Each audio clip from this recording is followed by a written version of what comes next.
Another episode of the Bionicle Inspiration series today, and we're going to be focusing on cyberpunk-themed MOCs. Now, of course, Cyberpunk was that video game, but it is also a sort of, well, let me read the dictionary definition for you. Cyberpunk is a genre of science fiction set in a lawless subculture of an oppressive society dominated by computer technology. So MOCs that kind of fit into that sort of subgenre to a degree. So, like we do often on this show here, we're going to, walk you through some of these MOCs, talk about some of the techniques, what they're doing, how it fits into this theme, and how it might be able to inspire you for your future MOCs as well. So let's dive into the very first cyberpunk-themed construction MOC that we've got today. This is by Tino Pautanen, and this is Cyber City Super Cruiser. Just immediately something I like in the description here, he was saying that this was inspired by builders known as Joxon and Lego 7, because he really liked their unique style of characters, and I believe both of them have done cyberpunk-themed sort of characters very similar to this as well. And that in itself is cool, nothing wrong with, seeing a MOC, much like the one you're seeing right now, and going, oh, you know what, I kind of want to build something like it, and then taking ideas from it, but then heavily adapting it to your own building style. It's the premise of this entire show. So, hey, if you like any MOC that you've seen out there, definitely use it as an inspiration point and see how you can reinterpret it in your own fashion, because I know there's something just really nice about that. But let's talk about some of the techniques on the MOC. One of my favorite things is the boots on this female character here. Using some of these magenta, sort of slope pieces here, surprisingly works very, very nicely for a sort of boot design here. And then I love the fact that there is this black 1x1 plate and then this blue 1x1 plate just above. And you kind of get the sense they have some like striped socks on or something. And then, of course, it goes into tan to match her sort of skin color here. I love that. I think that's really cool. It's incredibly simple. It's literally just bricks stacked on top of each other. But the way the colors have been sort of blocked out there, you really get the sense that, okay, those are boots, those are socks, there's the skin, there's the pants. It just makes sense. So, yeah, it's amazing how something so simple like that can still really effectively communicate, different items of clothing in that sense. So a beautiful sense of simplicity that works flawlessly. Sometimes we look at MOCs and you're like, look at this crazy, incredible technique using thousands of pieces and complex designs and angles and things. That's not always the best stuff. Stuff like this, I think, really, really shines. I love this hair design here, using a bunch of different sort of curved slope elements and things in different shapes and sizes, but all in the same color there, and then sort of putting it all together like that, you get this, this fringe and this nice little hairstyle here. Very cool. And then seeing these two tires on the top of the head here, and then putting in the 1x1 trans clear tile pieces there, so they kind of look like goggles of sorts. Very creative and very clever design. I also love the arm here, how it is just purple and black studs sort of stacked on top of each other, but you get the sense that she's wearing some sort of striped shirt or something like that. Super cool. And speaking of things that are super cool, I love this bike that she has as well. There's something about that, kind of what we were talking before about, a society very sort of, dominated by, technology and stuff like that. I like the fact that she has a bike that sort of seems very fitting for that purpose there. The fact that it has so many different stickers all across it, and you can kind of very notably see some of like the, like that exhaust pipe and some of the engine and stuff like that. That in itself feels very cyberpunky. As we sort of go across with all of the MOCs in this episode, you'll notice a lot of different stickers, but certainly a whole bunch of them here, and I think seeing so many of them really ties into that aesthetic. So yeah, super cool, and just the striking red of that color scheme there, I think perfectly complements the sort of mishmash, multiple different colors that this female character here is wearing. So yeah, just so much character packed into this character. There's a beautiful charm to them, and fits right into that cyberpunk aesthetic. Very, very cool. Let's move over to a MOC by Joxon, and I think once again it fits that cyberpunk vibe very nicely. This is Kratona 500. So it's sort of like a racing crab. It's got all the different advertising on it. It's got a spoiler on the back, and it's even got the little headlights on the back there. So again, that sort of mix of organic and mechanical there, which seems to be very fitting for cyberpunk. It's awesome.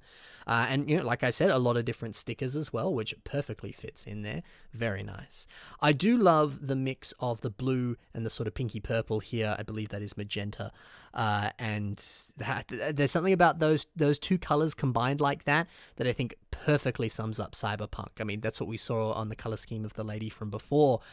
So seeing again here on this crab, you immediately get that kind of Cyberpunk vibe. I think those two, at least to me, right in the pocket of that sort of Cyberpunk aesthetic. So, if you're looking to build something within that, maybe have a look at some of those colors. You don't always need those colors. We'll see that with these some other mocks in this episode here, but it certainly works when you do. That's awesome. I love the eye design here. The very tips of these sort of connector pieces here have those black Baraki eyes. I don't know, there's something about that just seems perfect to build crab eyes there. It's a very nice, simple but effective technique. It's really, really cool. So a very fun little cute crab here that fits into that cyberpunk aesthetic. Let's move over to a mock by Patron, and this is Hasna the Whack Rat. So this is obviously very heavily inspired by kind of the cyberpunk Ninjago theme that existed here, and specific characters whose names escape me. Is it in the description below here? He says it was inspired by the secondary villains from the Prime Empire wave of Ninjago. So it doesn't tell me the exact name, but still, it is inspired by that character, of course. And it's great to see it sort of reimagined and sort of upscaled here as well. I love that. Speaking of kind of upscaling things, I love how he's translated this head design here using some of these Lloyd Ninjago Dragon head pieces here to surprisingly really effectively convey that of a sort of rat's head. Obviously, it was intended to be used for a dragon, but yeah, wow, when you kind of partner it with everything else there and the whiskers and everything, it's a brilliant way of conveying the little teeth on a rat there. That's a very surprising but very, very effective way to build that mouth there. I adore that. Nice to also see, of course, some of those larger trans-orange blade pieces that actually came in some of those Ninjago, was it New Empire Wave? What was it called? Prime Empire Wave, excuse me. Yeah, I think they blend in perfectly with that cyberpunk aesthetic. So hey, if you have any of those Prime Empire Wave sets of Ninjago, definitely take a look at some of those pieces, or maybe even use some of those pieces in your cyberpunk mocks, because they fit right into that aesthetic very nicely, I think. I love his little skateboard as well. It's a very fun little addition here.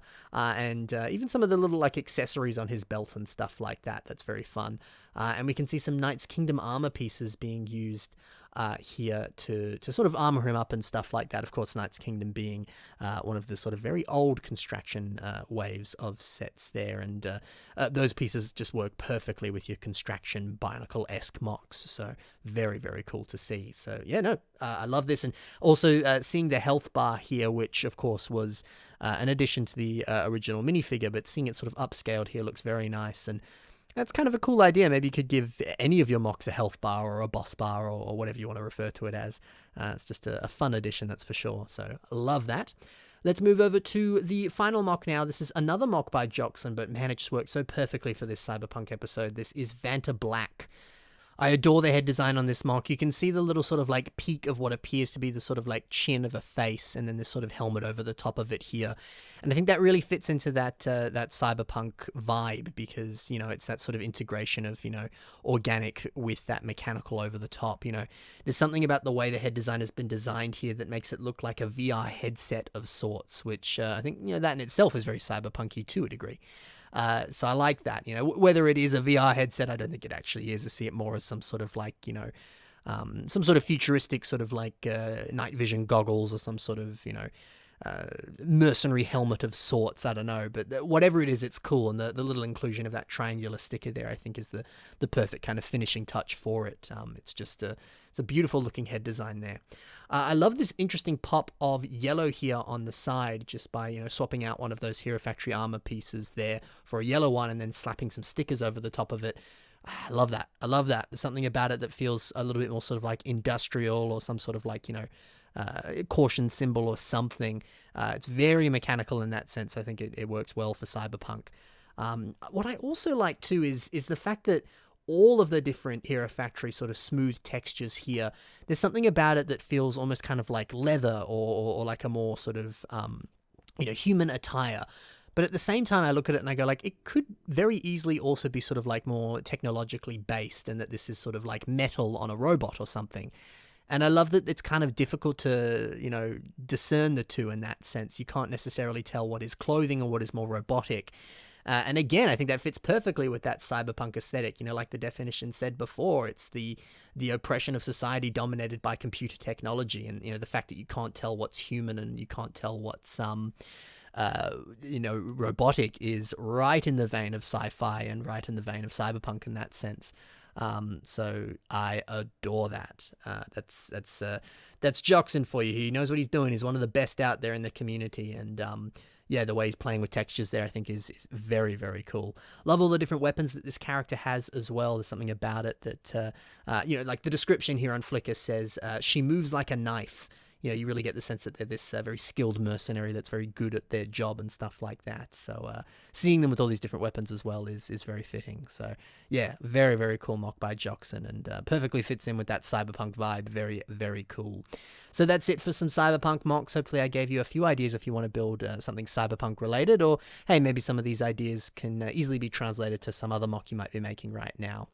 If you want to submit some of your own mocks to the show, you can submit them through the submission email that's currently on your screen right now. Include whatever you think is important in that email and send it my way, and I'll do my best to put it in a future episode when I can. In the description below is links to my own social media, but also links to the mocks that you saw in today's episode. So maybe go click on those links and let these builders know what you think of their awesome mocks. But hey, maybe while you're at it, check out some of the other stuff they did as well. Thank you very much for listening, guys. I hope you very much enjoyed this slightly shorter episode of the Bionicle Inspiration series. Stay tuned for more. I'll see you in the future. Thank you, and bye for now.